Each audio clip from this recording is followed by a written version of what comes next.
बच्चों, आज हम कक्षा 6 का पाठ 3 सामाजिक का पढ़ेंगे, जिसका नाम है पृथ्वी की गतियाँ। जैसा कि आप जानते हैं कि पृथ्वी की गति दो प्रकार की होती है, घूर्णन एवं परिक्रमण। पृथ्वी का अपने अक्ष पर घूमना घूर्णन कहलाता है। सूर्य के चारों ओर एक स्थिर कक्ष में पृथ्वी की गति को परिक्रमण कहते हैं। पृथ्वी का अक्ष एक काल्पनिक रेखा है जो इसकी कक्षीय सतह से 66 से 1/2 डिग्री का कोण बनाती है। वह समतल जो कक्ष के द्वारा बनाया जाता है उसे कक्षीय समतल कहते हैं। कक्षीय समतल किसे कहते हैं बच्चों? वह समतल जो कक्ष के द्वारा बनाया जाता है। पृथ्वी सूर्य से प्रकाश प्राप्त करती है। पृथ्वी का आकार गोले के समान है। पृथ्वी का आकार कैसा है? गोले के समान। इसलिए एक समय में सिर्फ उसके आधे भाग पर ही सूर्य की रोशनी प्राप्त होती है। सूर्य की ओर वाले भाग में दिन होता है और दूसरे भाग सूर्य से दूर होता है, वहाँ रात होती है। ग्लोब पर ये वृत्त जो दिन और रात को विभाजित करता है उसे प्रदीप्ति वृत्त कहते हैं। ये वृत्त अक्ष के साथ नहीं मिलता है, जैसा कि आप चित्र 3.2 में देख सकते हैं। पृथ्वी अपने अक्ष पर एक चक्कर पूरा करने में लगभग 24 घंटे का समय लेती है। घूर्णन के समय काल को पृथ्वी दिन कहा जाता है। ये पृथ्वी की दैनिक गति है। अगर पृथ्वी घूर्णन नहीं करे तो क्या होगा? सूर्य की तरफ वाले पृथ्वी के भाग में हमेशा दिन होगा, जिसके कारण उस भाग में गर्मी लगातार पड़ेगी।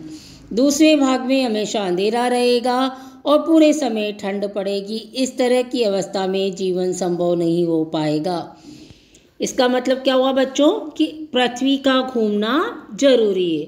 अगर पृथ्वी घूमेगी नहीं ना, तो जिधर सूर्य की तरफ वाला भाग रहेगा ना, उसमें तो हमेशा ही दिन ही रहेगा और गर्मी पड़ती रहेगी। दूसरे में हमेशा ही रात रहेगी और ठंड पड़ती रहेगी, तो उससे जीना संभव नहीं होगा। पृथ्वी की दूसरी गति जो सूर्य के चारों ओर कक्ष में होती है उसे परिक्रमण कहा जाता है। पृथ्वी एक वर्ष या 365 से 1/4 दिन में सूर्य का एक चक्कर लगाती है। हम लोग एक वर्ष 365 दिन का मानते हैं। एक वर्ष में कितने दिन होते हैं? 365 दिन होते हैं, तथा सुविधा के लिए 6 घंटे को इसमें नहीं जोड़ते हैं। चारों वर्षों में प्रत्येक वर्ष के बचे हुए 6 घंटे मिलकर एक दिन यानी 24 घंटे के बराबर हो जाते हैं। इसके अतिरिक्त दिन को फरवरी के महीने में जोड़ा जाता है। इस प्रकार प्रत्येक चौथे वर्ष फरवरी माह में 28 के बदले 29 दिन का होता है। ऐसा वर्ष जिसमें 366 दिन होते हैं उसे लीप वर्ष कहा जाता है। लीप वर्ष किसे कहा जाता है? जिसमें 366 दिन होते हैं।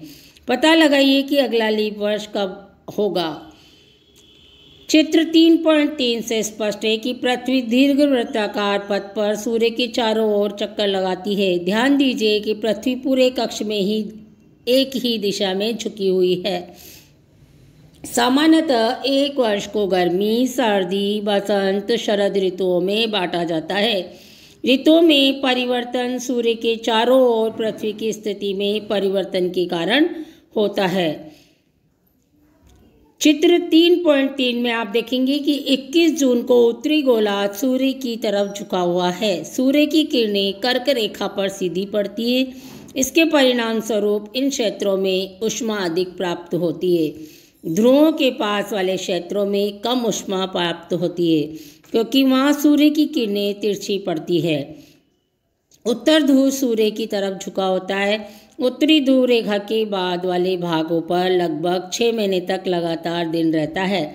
चूँकि उत्तरी गोलार्ध के बहुत बड़े भाग में सूर्य की रोशनी प्राप्त होती है, इसलिए विषुवत वृत्त के उत्तरी भाग में गर्मी का मौसम होता है। 21 जून को इन क्षेत्रों में सबसे लंबा दिन, सबसे छोटी रात होती है। पृथ्वी की इस अवस्था को उत्तर अयनात कहते हैं। 22 दिसंबर को दक्षिणी ध्रुव के सूर्य की ओर झुके होने के कारण मकर रेखा पर सूर्य की किरणें सीधी पड़ती है। चूँकि सूर्य की किरणें मकर रेखा पर लंबवत पड़ती है, इसलिए दक्षिणी गोलार्ध में बहुत बड़े भाग में प्रकाश प्राप्त होता है और इसलिए दक्षिणी गोलार्ध में लंबे दिन तथा छोटी रातों वाली ग्रीष्म ऋतु होती है। इसके ठीक विपरीत स्थिति उत्तरी गोलार्ध में होती है। पृथ्वी की इस अवस्था को दक्षिण अयनात कहा जाता है। क्या आप जानते हैं कि ऑस्ट्रेलिया में ग्रीष्म ऋतु में क्रिसमस का पर्व मनाया जाता है? 21 मार्च व 23 सितंबर को सूर्य की किरणें विषुवत व्रत पर सीधी पड़ती है। इस अवस्था में कोई भी ध्रुव सूर्य की ओर नहीं झुका होता, इसलिए पूरी पृथ्वी पर रात एवं दिन बराबर होते हैं। इसे विषुवत कहा जाता है। 23 सितंबर को उत्तरी गोलार्ध में शरद ऋतु होती है, जबकि दक्षिणी गोलार्ध में बसंत ऋतु होती है। 21 मार्च को स्थिति इसके विपरीत होती है। उत्तरी गोलार्ध में वसंत ऋतु और दक्षिणी गोलार्ध में शरद ऋतु होती है। इस प्रकार स्पष्ट है कि पृथ्वी के घूर्णन एवं परिक्रमण के कारण दिन एवं रात ऋतुओं में परिवर्तन होता है। धन्यवाद बच्चों, ये अध्याय यहीं समाप्त होता है।